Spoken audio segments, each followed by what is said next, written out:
Hey, we're cooking with gas here on the Jewcast. Okay, careful using a phrase like that. This trial is a travesty. It's a travesty of a mockery, of a sham, of a mockery, of a travesty, of two mockeries, of a sham. Tradition! Oh, shut up, Carl! Shut your goddamn Jew mouth! You people are why there's war in the Middle East! Gekakken van Jan. Nebbig. Ver poepoepoe. Vermischt. Verkakt. Vertut. Verstonken. Fartig. Exactly. You what Grammy Hall would call a real Jew.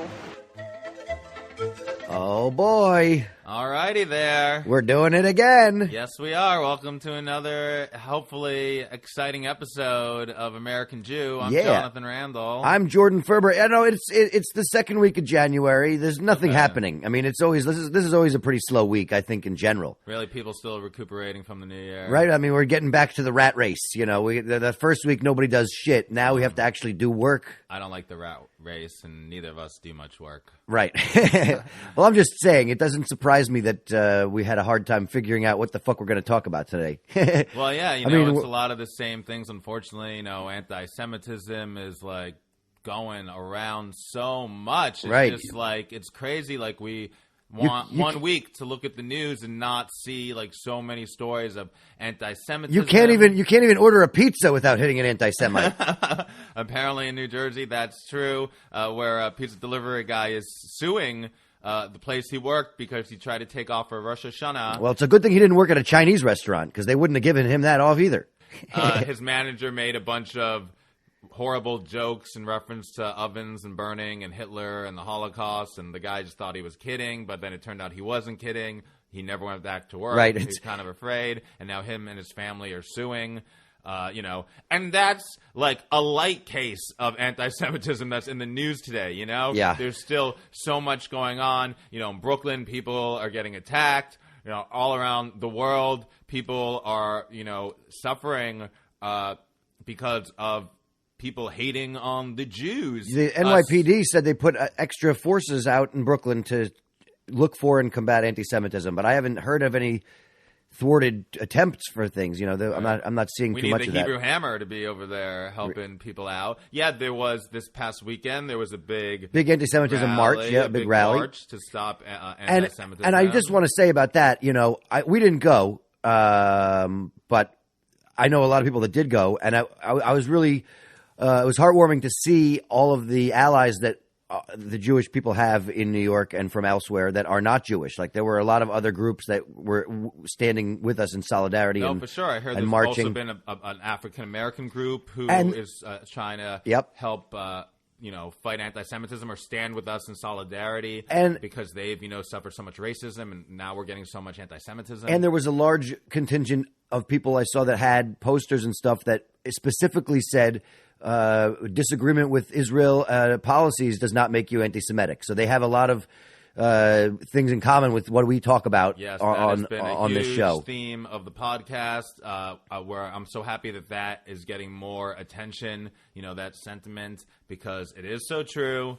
I actually went out with an Israeli girl last night, and I was telling her that, and I was nervous she was gonna run for the hills, but she actually kind of agreed with me, and it's good to know that there are young people in Israel that are changing their perspectives when it comes to the Palestinian people.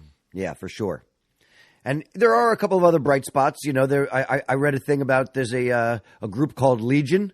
Okay. It's a nonprofit, and aren't they the X-Men? Well, I don't know if this is these their are mutant powers are being Jews. Well, so I'll get a deal if it's the last thing I do. They're offering classes, defense classes, literal defense classes, Krav Maga or something like that, for people to defend themselves against attacks. So what do you anti-Semitic have to attacks? Do? You show you're circumcised and you get a free class? Well, I don't know what the cost is. Legion students are accepted to the program after a background check and a one-on-one interview. So what's the background check? Have you had a bar mitzvah? How many times have you been to Israel? Do you like pastrami? Doesn't mention any cost. All right, well, hey, something to look into. Well, that's good. I guess the Jews definitely got to defend themselves a little bit better. Yeah. That'd be good. Next time we hear about like an anti-Semitic attack, to hear like the Jews fought back and they won. We have a history of doing that. We were talking about Hanukkah a little while ago. The Maccabees fought back and they won. I guess. Okay. Well, then there's this other good news in Cleveland Heights. They just elected their first Orthodox Jewish mayor. So this is in Cleveland, Ohio? Yeah. Wow, I didn't realize there were so many Jews in Cleveland, Ohio, that they have an Orthodox mayor. Well, good for them. Good for Cleveland. All right, an Orthodox mayor. That's that's crazy. We're hoping to have more Jewish politicians, and to hear that there's one that's even Orthodox, and the people of Cleveland were open for that, and I guess voted for him to be a mayor, and that's awesome. Go Cleveland. I guess Cleveland does rock after all. Yeah. His name is David Stein. Well, congratulations. Jason Stein. Congratulations, Jason Stein. Very Jewish name. Yeah, I feel like there's got to be like a lot of Jason Steins out there. Right. I feel like I know some. None of them are mayor material. So let's talk a little bit about this week's Torah portion. This week's Torah portion, it's the last one in Genesis, in the first book. Oh, is that right? This is the last one. This is we're ending this. I guess it ends with the story of Jacob. Right. It ends kind of the story of Joseph. We thought last week was the end of the saga, but no, there's one. This is like the epilogue. This is like the real. This is the post-credit scene. The real ending. Jacob finally dies. Israel. He comes to Egypt to be with Joseph. I guess he's there for like about 17 years. He lives for 147 years. And that begins, it's called Vaichi, and he lived. That's the name of this week's part of Vaichi, and he lived.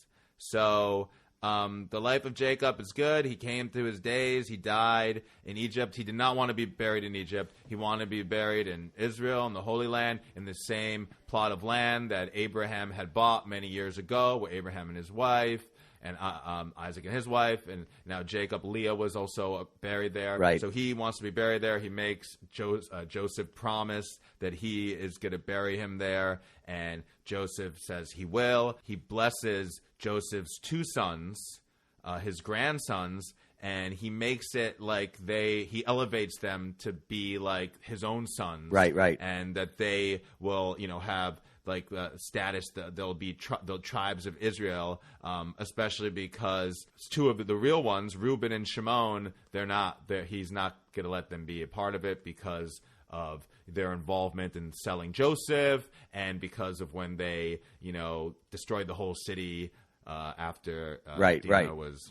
Reuben, you'll only be known as a sandwich. At least he got the sandwich.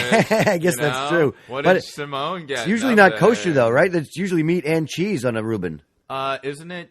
Okay, you're right. It isn't kosher. Well, what Reuben did wasn't kosher. He was the firstborn, and he also messed with his father's bed. Right. So that definitely wasn't kosher. So still a hell of a sandwich. I never was a big fan, to be honest. I don't know. I'm just a purist. Okay. I just want the pure pastrami. So he blesses the grandsons. The sons' names are Ephraim and Manesh.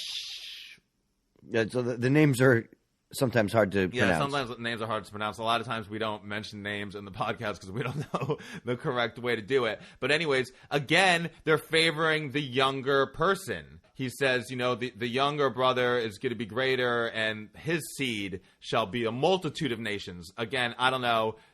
There's preference to the younger kid always. It seems like the older one should get it. Seems like God prophesies the older ones should get it, but it seems like the younger ones are always the more... It always feels like there's somebody, as they're on their deathbed, he's like, all right, you are going to do a lot of fucking. And,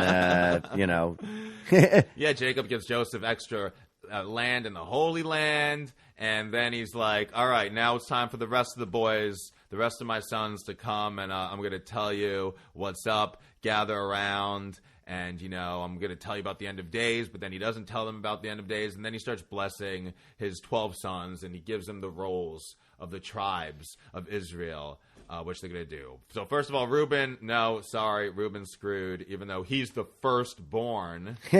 Okay, so Shimon and Levi are rebuked because of the massacre, then when Dinah got raped, and because of the sale of Joseph. So since they were like instruments of violence, and their anger slew men, they'll be cursed with anger, whatever. But Judah's praised because he helped save Joseph's lives, and he's told that him and his line, his heritage, are going to be the kings and the governors and the legislators of the Jewish people, including the Messiah, by the way. Oh, really? Apparently it's supposed to come from Judah. So that's good. So, Judah gets a great portion of the Holy Land with vineyards and I guess a lot of cow's milk. He tells him his eyes are red with wine and his teeth white with milk. Then, comes the other sons, and he's telling them what they're going to get. Right. So there's Zebulun. He's going to get his people are going to be by the sea, and they're going to have ships, and they're going to be his descendants will be seafaring merchants. I love it how all of a sudden, by the way, Jacob is like such a prophet, but like he didn't know that Joseph was alive. He didn't know all this stuff. Yeah. But now he's blind. He's about to die. He's like, I know what you guys are going to be.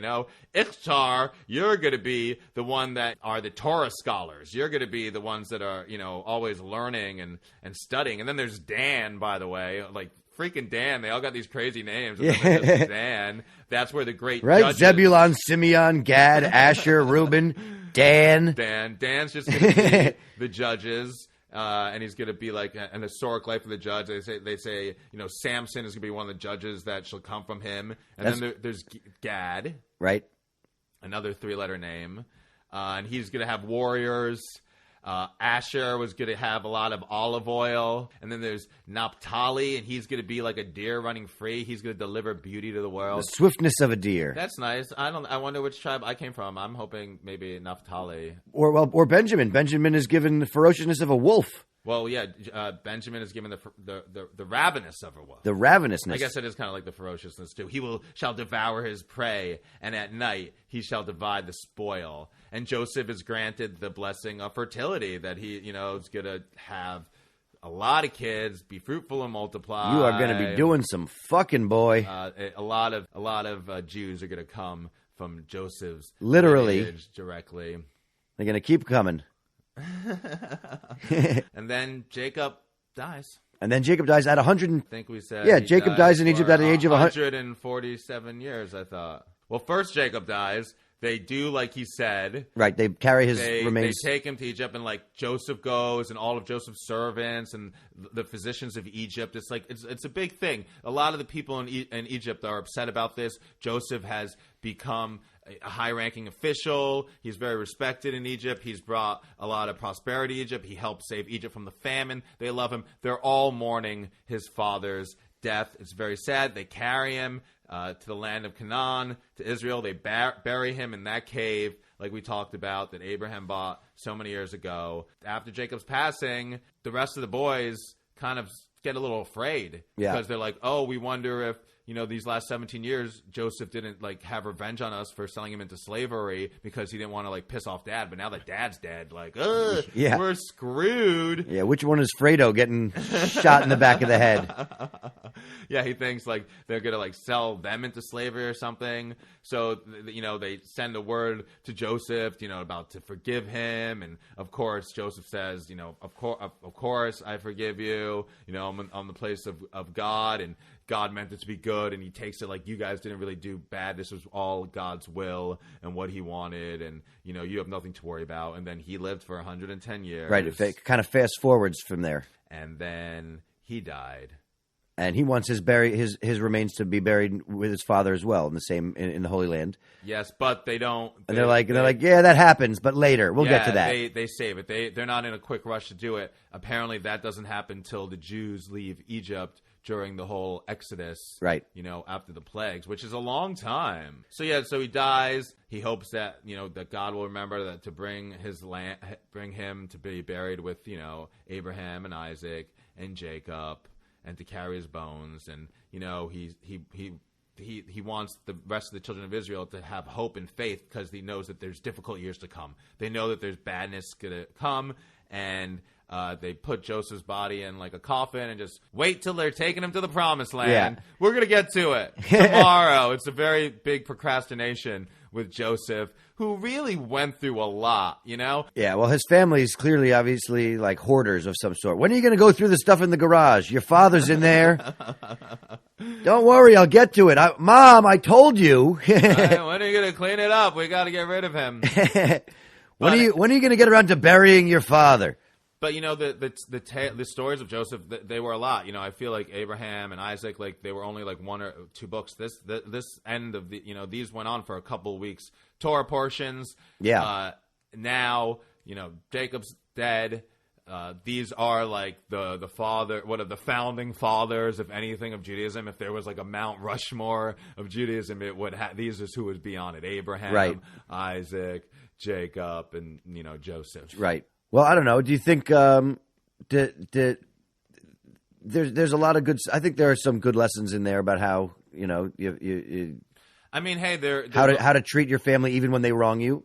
I mean, there is this thing about forgiveness, forgive your family. I have a problem kind of with this whole, Joseph puts it out like, oh, well, this is what God's will and he wanted it to do, because I feel like it takes away the fact that we're supposed to have free will and everything. If it's all, destined already and, God had the plan, then like what does our actions matter? It's like, this is like, it's just supposed to happen. So that's a little weird. And also, I don't like looking at things like that, I feel like that is the way people want to look when bad things happen. Like, oh, everything happens for a reason, or good things happen, or if that bad thing didn't happen to me, then this good thing wouldn't have happened to me. And this is like one of the first cases in the Bible where we're seeing that kind of optimistic outlook in life, where Joseph is saying, yeah, you sold me to slavery, you fucked up my life, but good came from it, so it's all good, brothers. Like, let's all have a party or whatever. Right. I feel like that's the message that I get from that. That's how you have to be in life. That no matter what hits you take, no matter how bad things are, that something positive will eventually come from it, and